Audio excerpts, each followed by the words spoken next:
Hey, good morning to everybody. Happy Friday. It's Daryl here. It's bright and early, 4 a.m. here in Connecticut on the East Coast. Let me just talk briefly about yesterday's video. It got a lot more views than I had imagined. It's it's an amazing story, and there's more to it. There is more to it. I actually got notifications from the attorneys for that story yesterday because I didn't respond to the initial request from the real estate agent to leave the power on in my name so God forbid the new owners don't suffer any disruption in service. Usually when you move out of a place, you transfer the service, and the new people transfer their service in, the gas and electricity, right?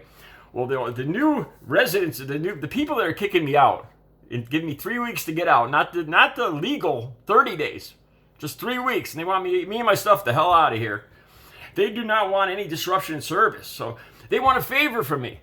They want me to leave it on in my name so there's no disruption, right? So I ignored it, right? I actually got notifications from attorneys yesterday that they want me to leave it on. God forbid they experience a few minutes of disruption in service like the rest of us. Wow. All right, I'm going to talk more about it. I got so much to tell you guys once I get another roof over my head, man. The floodgates are going to open. All right, enough about that. I came across a story this morning. In all seriousness, this story bothered me. It hurt. It hurt me to read the story. I'm going to give you guys the original article that I read. Okay, let me give you the picture here. It's about a cheerleading squad, Shoreline Junior High School cheerleading squad in Utah. Shoreline, Utah Junior High School cheerleading squad. Okay, this great young girl, Morgan Arnold, is the team manager for the team. They took two pictures of the team. In the first picture, they show the whole team in their blue and white uniforms, their pom-poms, and the team manager is sitting right front and center in the front row.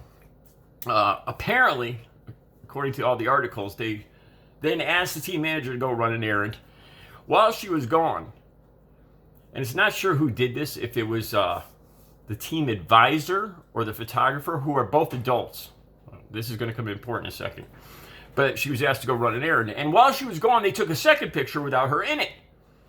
All the same people, the same exact picture, except she's not in it. Morgan Arnold, the team manager, also has Down syndrome.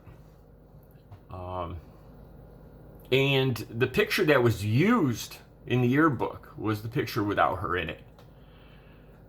This bothered me when I read this article talking about her father and how this young girl, this 14-year-old girl, reacted to her picture not being the one included with all of her friends in the yearbook. It bothered me. It bothered me a lot that, look, you could look at this one of two ways. It was an accident or it was intentional. I can't believe that. I have a hard time believing that she was sent on an errand. A second picture was taken, and that's the one that was included. The team manager, somehow nobody realized that the picture being used wasn't. And you could tell because she's a team manager too, because she's not wearing the same outfit as the other girl. So it's extremely obvious that this girl is not in this picture. Okay, and this is the one that was used in the yearbooks.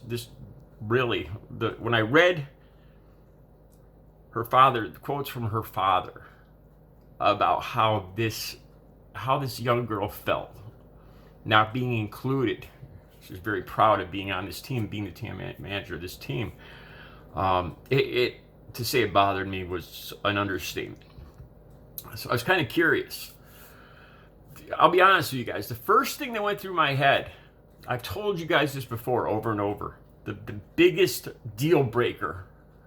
When I first started hearing about Donald Trump back in 2015, the biggest deal breaker was when he mocked that reporter with disabilities. I've told you guys this over and over again. When I saw that was the deal breaker. Whenever I meet somebody who says they like Donald Trump, they support Donald Trump, blah, blah, blah, anything about Donald Trump, I swear on the Bible, the very first thing I think to myself, this is somebody that's okay with Trump doing that thing with the reporter. Either they ignore it, they enable it, they make excuses for it, they say it wasn't a big deal, that it was misunderstood. I swear to God, every single time I meet a Trump supporter to this day, that's the first thing I think about in my head when that person says that. This is somebody that's like that. This is somebody that's actually okay with that. Because I can't believe anybody would be okay with that. I cannot believe that anybody in this country, anybody in this world would be okay with that. And like I said, the worst thing about this wasn't even just the mocking that Donald Trump did in that, but he encouraged that entire auditorium to laugh and make fun of somebody born with birth defects. This, I can't believe, I still can't believe to this day that actually happened. That any human being did that, let alone the President of the United States. So this is something that came to my mind. So just out of curiosity, I want to look up the voting record for Shoreline, Utah. I found out it's in Wasatch County, Utah. And lo and behold, they overwhelmingly voted for Donald Trump. Like I said, these two things, I'm just talking about two different stories here.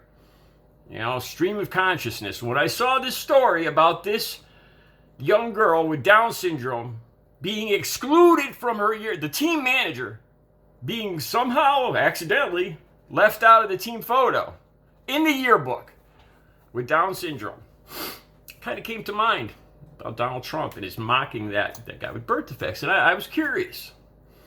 So just two different things. I'm not saying there's a connection. I'm just telling you guys my stream of consciousness when I saw this story. Wasatch County was almost 2/3 Trump voters. I believe it was almost 11,000 people in Wasatch County voted for Donald Trump. A little over 6,000 voted for Joe Biden.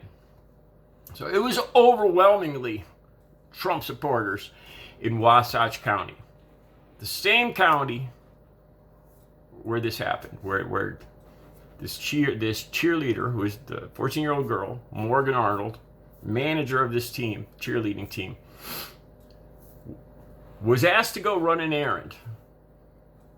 And she was the only one asked to go run an errand. And while she was gone, a second photo was taken, and that one was used in the yearbook. Apparently, like I said, the final decision on this seems to have fallen on one of two shoulders, either the photographer or the team advisor. Now, when you say team advisor, it's got to be an adult. So it's one of these two adults that made this final decision. Just some thoughts today. I mean, there's a lot going on, but this story bothered me, especially too. You hear Republicans and Trump supporters talking about cancel culture. People being canceled. I don't think I need to say any more about that. All right, I'll be back later with another video. You guys have a good Friday.